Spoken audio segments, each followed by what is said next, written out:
out fine, 'cause you're an asshole tonight. All right, jabronis, we're back. Welcome back to the wild world that is a LPDS, Liberty Podcast Diary Show. Thank you guys for being here today. Thank you guys for always showing up to this circus act of a show where we bitch and moan and shit talk about the most ridiculous things going on in the world. Speaking of ridiculous, well, I don't know if it's ridiculous, but it was sort of like an eye-opening little thing that I saw. I was watching, as I do usually, I got South Park reruns kind of going on in the background when The Office isn't on. And I was watching that episode where they had, it was the Chimpokomon episode. I don't know if you ever saw that one. It's the one where the new Japanese toy Chimpokomon, it's like a Pokemon, fake how you doing. They're getting popularity with the kids, and on the toys, like there's like a secret message that they keep, like a propaganda message they keep pushing out for from the Japanese, like death to America, and the capitalistic America is the bad guy, to try to influence like the kids through this popularity. And then they do the same thing with the parents when the parents catch on to it and they challenge like the head of Japan, the president or emir or whatever they are out there. I'm too stupid to know what their leadership chain of command is like, but the parents come and challenge and be like, hey, you're telling us, you're telling our kids death to America and blah, blah, blah.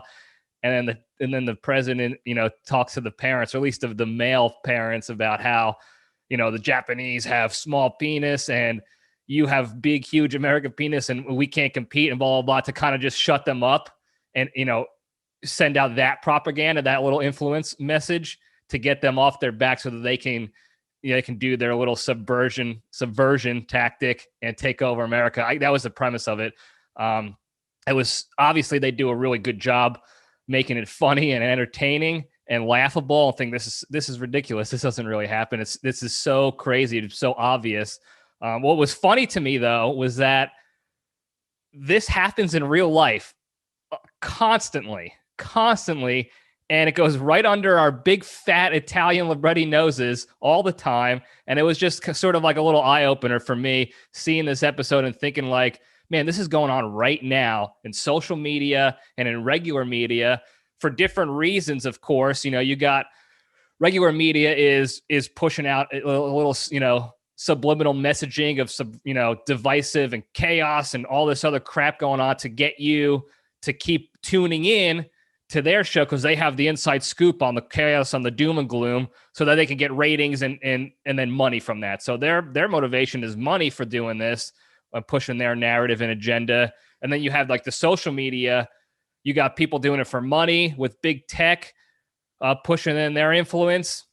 And then you got foreign adversaries coming in with their bots and their fake accounts coming in, pushing their agenda so that they can create more chaos and division amongst the ranks here in America, amongst the people to increase their dominance and authority over the country. A chaotic, divisive country is not a very strong country. So that's their motive behind that. And I just think it was funny that like this show years ago, that episode aired on South Park, making fun of that and showing how kind of stupid and influenced we are, how easily influenced we are as people. And I'm including myself. I'm a stupid idiot that gets easily influenced by so many things. So I am not above being trick fucked into this sort of tactic, if you will. So sorry, Terrence Fairing Show, I know. But what was funny was that this is going on right now, and nobody is saying anything, but they'll watch an episode of South Park like that and be like, oh, this will never happen to us. This is so obvious that this is happening in this episode that this will never be effective and never work. Well, a fair warning to all you jabronis out there, it's working very well, okay? With some of the smarter people in my life that I know, more educated, intelligent folks are constantly still reposting and posting bullshit on their social media that they think, helps push their narrative of positivity or whatever their narrative might be. And it's not. It's bullshit coming in from wherever, foreign adversaries, big tech, some other influencer trying to create division and chaos and they're just eating it up, and they have no clue, and they think, oh, this is not happening to me. This is a real message I'm pushing out, and blah, blah, blah. And look, it's not, okay? The majority of social media and even television media today is bullshit. The majority is bullshit for a specific purpose, whether it's to get more ratings by pushing out chaos and doom and gloom and hot takes to get you tuning in and clicking on their shit, or to create more division and chaos so that we can be more vulnerable. It's mostly bullshit. So please keep that in mind for all my fans out there that are heavy into the social medias. Please look into the shit that before you post it or repost it or put out an opinion that you think might be yours, but is really heavily influenced by a lot of bullshit. We all have to get better at that. Please trust me on that. We all do. So that being said, let's talk about what else is going on in the world today. We'll get into the junction. So in the meantime, let's just step into the cage. Okay, let's run. Okay. Today's Into the Cage segment is proudly sponsored by Chris's Killer Cream Puffs. Made from a secret proprietary blend of vanilla pudding and other man-made ingredients, Chris's Cream Puffs are sure to put a smile on your face with every creamy, gooey bite. So to pick up a batch today, visit www.allaboutthecream.com and use the promo code GOO for 12% off your first dozen puffs. Dozen puffs. Good deal. 12% off. 1% per puff, daddy. No pun intended to Mr. Puff Daddy himself, the rapper. I love cream puffs. Crazy Carol makes a mean batch of puffs. So when I heard that Chris's Killer Cream Puffs was coming out, I had to jump on the chance to find a way to work, come up with a business deal together to make this happen. So I'm excited to get some CPDs, Cream Puff Daddies from Chris's Killers. So go check it out. But all right, the fact today, we're kind of going off of last week's Vampire Kiss theme, if you will. Hopefully some of you went out and watched the movie after. It's an absolutely incredible shit show of a movie. So one of the more famous scenes of that movie in Vampire's Kiss is where Nick Cage's character, this is where he's in the middle of thinking he's a goddamn vampire, which is crazy. He's got the fake teeth in, he's got blood on him, and he's miserable. He doesn't want to be a vampire, even though he's really not. He thinks he is. So he's running through the streets of New York City, approaching strangers and screaming and yelling at them to kill him. Help me, kill me, kill me, It's obviously he does a better acting job than I just did, but that's what he's doing. Now, the fact is, these people that he was running up to and screaming at were not part of the movie. These were real New Yorkers, real homeless people, citizens, like just random people walking on the streets at night that he was running up to and screaming just doused in blood and fake vampire teeth, begging to be killed by these people. So as soon as I heard that, I read that, I was just thinking to myself, how unbelievably crazy it would be if I was out there walking on the streets of New York one night and Nick Cage runs up to me in the middle of the night thinking he's a vampire, begging me to kill him. Imagine what is going through those people's minds when the greatest actor of all time, covered in blood, no sign of the cameras anywhere, begging you, kill me, kill me. I could not imagine. I still can't. I don't know what I would do. I'd probably hug him. I'd cry. I'd piss my pants. Maybe I'd try to talk him off the ledge because I don't want him to die. Certainly not by my hand. But just a wild, wild thing to think about what these people were going through, especially if they were one of like the homeless bums out there already thinking they might be crazy to begin with. And now they see this guy who's out crazying them. Unbelievable. Kudos to him. I guess all the people afterwards obviously signed a waiver so that they can be in the film. I don't think they got any money out of it. Maybe they got a couple of shekels to go buy some pizza slices or what have you. But I wish I was out there at the time. I wish I was consciously alive, old enough to be out there and find Nick Cage. So now every time I go out, whether it's New Orleans or Vegas or even New York, I'm going to be on the lookout for my main man, Big Nick, and hopefully he can shake me down and beg me to kill him. What a dream. Anyway, let's move on into the junction. So the topic of today is STONKS, baby. Whole lot of hullabaloo going on in the stock market this past week. I'm sure everybody has heard about it already. And I'm not here to talk about like the ins and outs of stock trading and all this other bullshit. I'm not an expert on this by any means. I am not a trader regularly. I'm not doing all that stuff every day to be able to comment on the ins and outs of stock marketing. I'm not going to do that. This is not about that. The Facebook stock market gurus are already doing that. It's the same people that were political experts several months ago, the same people who are sports experts when there's controversy in sports going on. You could get your advice from all these newly founded stock market geniuses on Facebook and Twits and Instagrams. I'm not gonna talk about that. I do want to kind of spin people up who haven't been paying attention to what the situation is, and then kind of give you my thoughts and my bitch session on that. So if you weren't tracking this past week, there were a bunch of like fat cat hedge fund owners, and hedge fund is like an official professional name of just a bunch of rich guys putting a whole bunch of money in the stock market to change the stocks and make billions off of it, for lack of a better description. So it's all these fat cats, billionaires, all these owners of these hedge funds that come together and they make the decisions on like whether they're going to short a stock or put money into it. And because they're putting billions and billions of dollars in at a time, it moves the needle significantly on a stock. So shorting means they're essentially betting on the stock to go down so that the stock drops and sucks and plummets, and they make money off of that. So they're betting on the losers here. So they put a whole bunch of money in it, thinking that, if we're betting on the loser with enough of our influence that the stock's going to go down. At the same time, a bunch of regular idiots like myself, a bunch of jabronis in the real world, a bunch of Redditors, the Barstool Daily Day Trader Global team, all these normals, they call them retailer traders, I guess. They came in and started buying these stocks to try to prevent the manipulation from going on, I guess. Maybe that was the motivation. Maybe it wasn't. Maybe it was just random coincidence that they started buying all these stocks at the same time.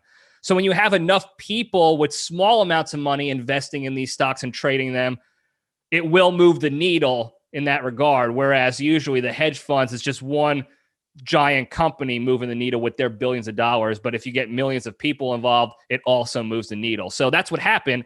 These Redditors and normals put all this money in like GameStop and AMC and Nokia, and those stocks just skyrocketed up hundreds of percentage points in a day. And it just completely ruined the plans of these fat cat hedge fund owners, because now they can't sell on the loser because the stock is winning. So they're losing money, billions of dollars in that one day, which was incredible to me.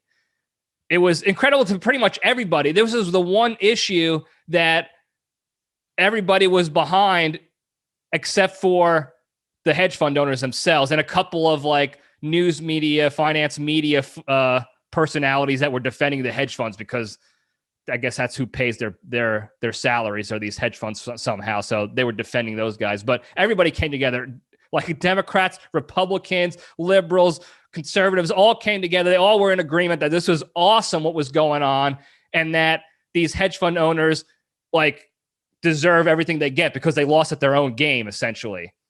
Now, these owners went into an absolute temper tantrum on live media, on national television and on social media, all across the internet and the television, crying, absolute meltdowns on TV about getting screwed at their own game, essentially. I was dying, and most people were too. The memes about it are hilarious. It reminds me of the time my first visit to Disney World. So let's rewind the clock a little bit back to 1989, June 1989. The Libretti family, this is pre Nikki Sticks, right before my brother was born, we go to Disney World. So I got pregnant Crazy Carol, my sister, myself, and my old man. And when we were younger, JPL3 had the Channel 9 News camcorder on his shoulder for every family event. So there's hours and hours of family footage of pretty much me being a dickhead and crying and whining and getting disciplined for it. So, get over to Disney World. We're in Epcot Center. We're in the middle of the Italian village area of Epcot, the Italian country portion or what have you, right in the middle of the little circle, the via, if you will. And that's not the name. That's not the Italian word for circle. I don't know what it is. I just made that up. I am having an absolute dickhead meltdown. I'm crying, I'm bitching, I'm moaning. You got my mother giving me the Carol clench on my wrist. Usually she does it on my cheek like this, but she was grabbing on the wrist, and she's pulling me off the side of the camera like those stage hooks, like in the cartoons, yelling at me. I'm crying. You got my dad behind the camcorder narrating. Oh, there's Johnny being a dickhead again. He's gonna go get hit for what he's doing. Ha ha. And now my mom's got me, in the gondola area of Italy, beating my ass, as she should have been, for being an asshole and a little shit. And everyone's out there laughing. My sister's laughing. All the audience members are laughing. And that's what it felt like watching these billionaires. These are billionaires on TV crying and whining that they got beat at their own game and they didn't win that day because a bunch of regulars who aren't experts in the stock market are coming in and playing us at our own game and beating us, and it's not right. They even had one guy, let me look at my notes. Leon Cooperman was his name. He's like a well-known Wall Street shitbag piece of beta bitch garbageness on like CNBC or MSNBC or something, saying literally that this fair use of the stock market is bullshit, and that he goes, this is an unfair attack on the wealthy. An unfair attack on the wealthy. Bitching and crying. He's literally sitting on a pile of cash, wiping his tears with millions of dollars, crying that a couple of regulars from Reddit and the internet beat them only one day at their own game.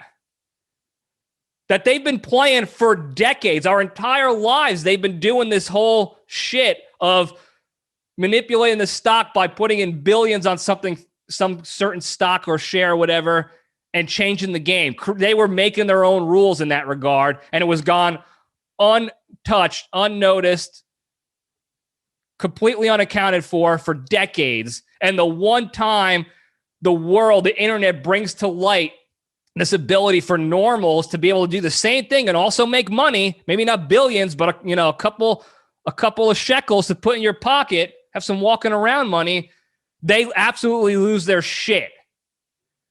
And it was great until things sort of took like a dark criminal turn for the worse here.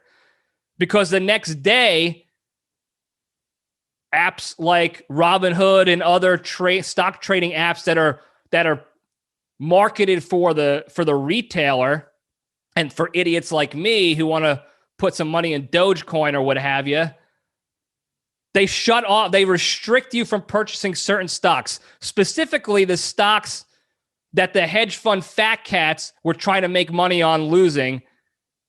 They restricted people from buying those stocks and creating, increase in their share price so that it would even things out again. Now, they did this saying this was for the good of the customer of these apps like Robinhood, and we were protecting you from yourselves because you don't know what you're doing in the market like these experts do, so we're protecting you. Meanwhile, you got powerhouses like my future hopeful boss, Dave Portnoy, and DDTG Global going scorched earth on them and their fan base and all the Redditors, even the media, most of them, and all the politicians, everybody is coming together against what's going on. I think a class action lawsuit already opened up against Robinhood specifically for what they did, because that's illegal. They just completely changed the rules without an explanation in the middle of the game. So essentially what happened was these hedge fund fat cats bullied places like Robinhood and said, hey, don't forget who pays your salaries, because the big hedge fund owners pay essentially these retail stock market apps. That's how they stay in business. So these fat cat hedge funders come down on the Robinhood. Hey, we're losing money. Figure something out. Shut it down. Shut it down. Like John Taffer from Bar Rescue, shutting shit down like a maniac. So they shut it down. They restricted us. Listen to the suits, even things out, change the rules on the fly to meet their needs. That's like when we were kids. Let me tell you, this is how ridiculous it is. It's like when we were kids and or even adults, and you're playing a video game and you're crushing. You're playing NFL Blitz and you're crushing. And all of a sudden, out of nowhere, like the computer sees that you're winning the game by a lot, and they just start intercepting passes or sacking you out of nowhere and changing shit up in the game to even things out in the middle of the game. So you got to restart it and shut it down and start over, because it's not fair that this team is playing, is playing the same game and now beating you at it. Or like if you're playing baseball and your team is getting crushed, your pitcher can't throw a strike to save his life, so the coach goes out to the umpire and says, figure this shit out, shut it down. Now the umpire is calling balls in the dirt as strikes to even things out. We gotta make this fair and nice for everybody. Equal outcome for everybody. So we're going to call these strikes so that they're not walking everybody around the bases and make everything fair. Which is ridiculous to me. The fact that they just decided to change the rules like that because it wasn't suiting their needs or pushing their agenda, they're just going to do this. Blanket. Hey, we'll suffer the lawsuit consequences if it means saving our fat cat hedge funders a couple $1 million today or whatever it was. And this tactic, which seems to be like wildly out of left field, like, well, who would ever do this? I ask you to go and look at what's been going on in social media the past several months with the censorships and the closing of social media apps by the big tech billionaires who don't like the rhetoric going on and differing opinions. So they shut it down. They censor people. They shut down an entire app, a social media app. I don't like it, so we're shutting it. We're figuring out a way to get rid of it, silencing them, because they're starting to beat us at our own game of getting people to share ideas, whether you like them or agree with them or not. The bigwigs didn't like them, so they got to shut it down. And that's what happened here. The bigwigs didn't like what was going on, getting their asses beat. So they decided, instead of adapting to the game that they've been playing for so long, instead of adapting, they just started whining, crying, and shitting their pants right on national television and trying to shut it down instead of just playing better, figuring the shit out. We always talk about adapt or die, adapt or die. These people were not adapting. They were crying and whining in the corner. Even the mafia, as bad as they were, they would never do something like this. Never change the rules to fit their needs when times were tough. If they got rats within the family or the feds are wiretapping them, they would never go and kill that rat to silence him or threaten that FBI agent's family, their lives, if they don't stop investigating them. They would never do anything like that. They follow the code, a strict adherence to the code. That's what they did. They respected the code that they built, and they had just adapted to the situation to make sure that they were still getting their VIG, getting what they earned, what was coming to them. They just figured out a different way. They would just use burner phones or use code words when they were being wiretapped, or all the rats that were trying to tattletale them to the feds. They would just send them up to the farm for long-term secret missions.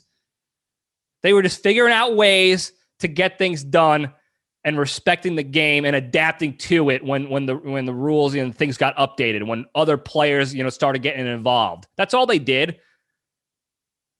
So it's just mind-boggling that these hedge fund owners sitting on their billions for whatever reason, if they're such experts and geniuses, why can't they figure out a new way to continue making those billions?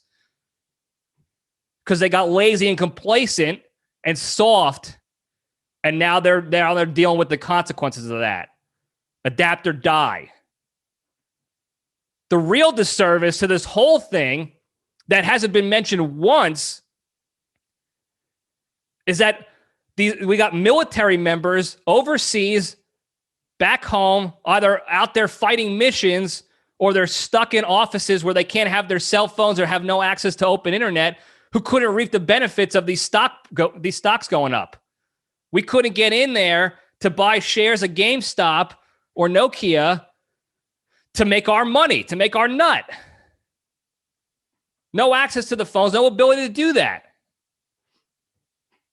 So we're out here fighting and sacrificing our lives, and we can't even reap the benefits that the other people, that you citizens of the world, get to do.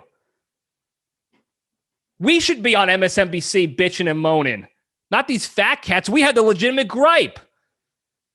We're literally out here dying, whether it's on the beaches of Normandy at D-Day or down here in the trenches in Virginia Beach on LPDS Day, fighting and sacrificing our lives and our money now for all these fat cats, for these Twitter big tech guru billionaires, for all the other citizens making millions off of this stock craziness and volatility. We're out here in the trenches and we can't even reap the benefits of it. It's an absolute travesty. It's tragic. We need that. People need that money. These vets need that money to help provide financially for their families or pay for their student loans, Embry-Riddle. And we go unnoticed, silent and humble warriors, continuing the fight, killing the Taliban still, hacking the matrix, doing what we have to do for the good of this country and the safety and security and the freedom of this country, and completely goes unnoticed and silenced. Can't even reap the benefits of a good, volatile stock market day. So when you go outside, out in public, if you're allowed to, depending on the state you live in, and you see a veteran, thank that veteran.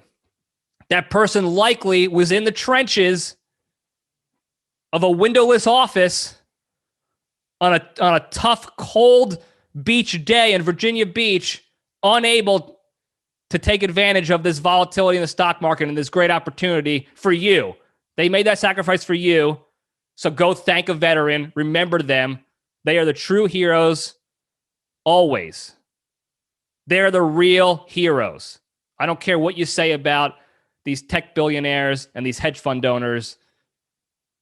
The veterans are the heroes. So go thank a veteran. Remember their sacrifice on this day and this week. Remember that. And that's all I got today.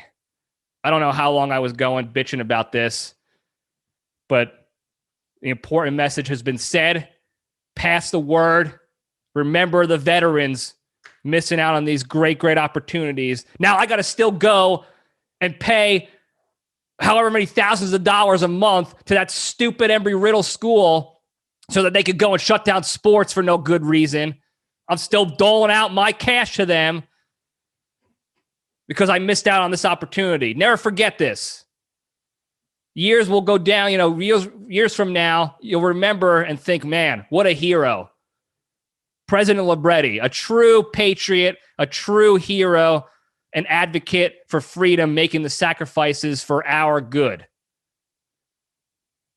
So thanks for listening, guys. Before I go, real quick, speaking of good, don't forget the big three for a better, happier, more fulfilling, stress-free life. Exercise every day. Think about others before you say something about them or do something towards them, especially if you're hiding behind your keyboards and phones, being the text message tough guys. Think about others as human beings. We were all babies and children at one point. Don't forget that. Think about that before you do and say shit. And then be grateful and thankful for all the good you have in your lives. every day. Wake up and think about that. Be cognizant of all the good going on in your lives, like your ability to trade stonks and fight the good fight here in Virginia Beach. All these good things. Remember them and be thankful for them. Big things coming to the show, so sit tight for that. We got some interviews. We're working with some really great people, so stand by for that. We got within the next 2 months, we will have merch available for purchase within the next 2 months. So probably by the time I get back to my home, we'll be able to start pushing out some shirts. So stand by. We got the website going. We got a lot of other cool things going. Possibly some new LPDS official intro music. Possibly. I don't know yet. We're working through the kinks. We're figuring shit out. It's all for the people, though. Don't ever forget that. LPDS is for the people. So when you're voting in the ballots in a few years from now for president, remember who was for the people. Thank you again, guys. I love you all. Stay strong. And I was talking to your mother just the other night. I told her I thought you were an asshole. She said, yes, I think you're right.